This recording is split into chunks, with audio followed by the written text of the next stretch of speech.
Hello there, this is Kim from Colorful Spirits Art Studio in Elm City, North Carolina, and I am going to help you create this painting called Northern Lights.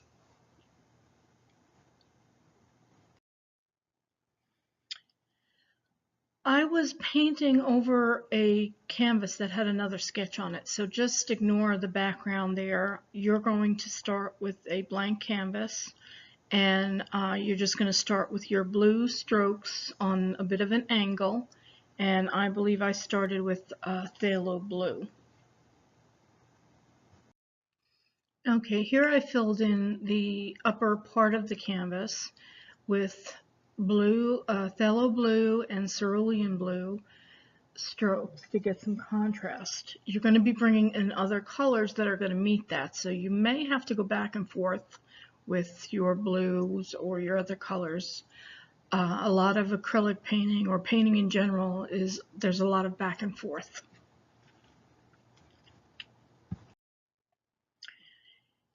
Here I added light green to the next section of sky.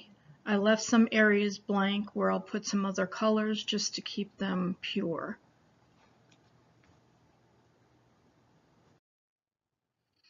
Now I added yellow. I used cadmium yellow light to the green in some spots, again to create interest.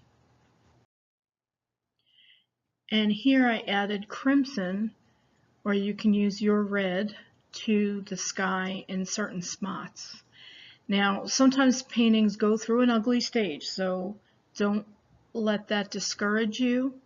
It will all come together in the end, I promise.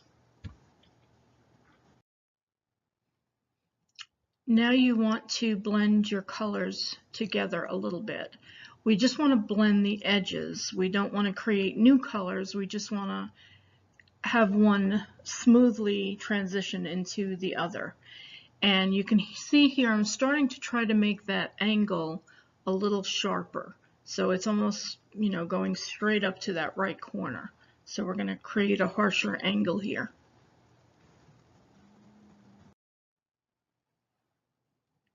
And keep in mind at any given time you may be adding more to the sky or more to, more blues or more greens. You have to work with it until you like it. Now we're going to make some longer streaks that kind of shoot out towards the right side of that canvas.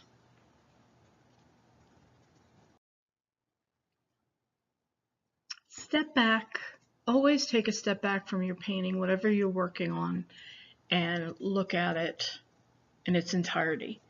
It's very difficult to see what you're doing when you're, nose to nose with the canvas. You tend to obsess over one area that maybe you're struggling with. You have to step back and see the whole thing so you can really appreciate it. You may see that you need more of another color, so I think I added some more red here. Now we're going to have some fun. I had trouble getting the texture I wanted towards the bottom of the canvas. I wanted it to be kind of a misty, cloudy type of atmosphere over the trees that we're going to put in, and I just couldn't get it with the brushes, so I gave up and I used my fingers, and it worked great.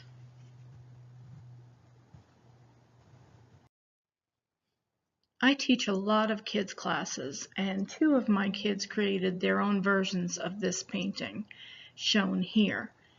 You can see, they changed the colors a little bit, they added their own style to it, but they had fun with it.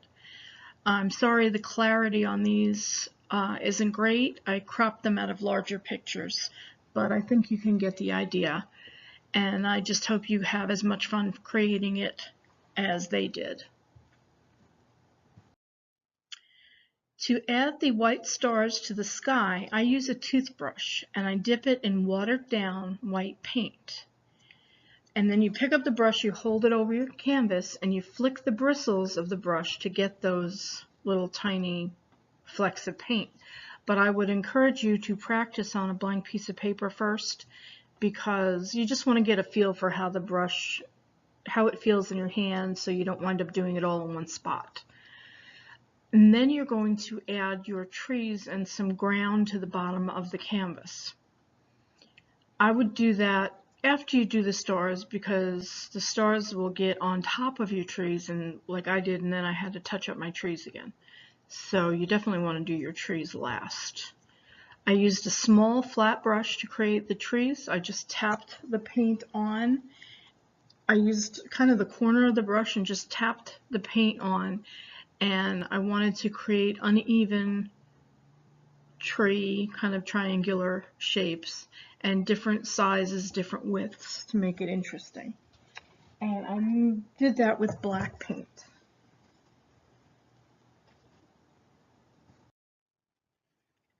You should be finished with Northern Lights. You sign your painting now, and always take pride in your work. And I hope you enjoyed this painting, and thank you so much for watching. I'll see you soon.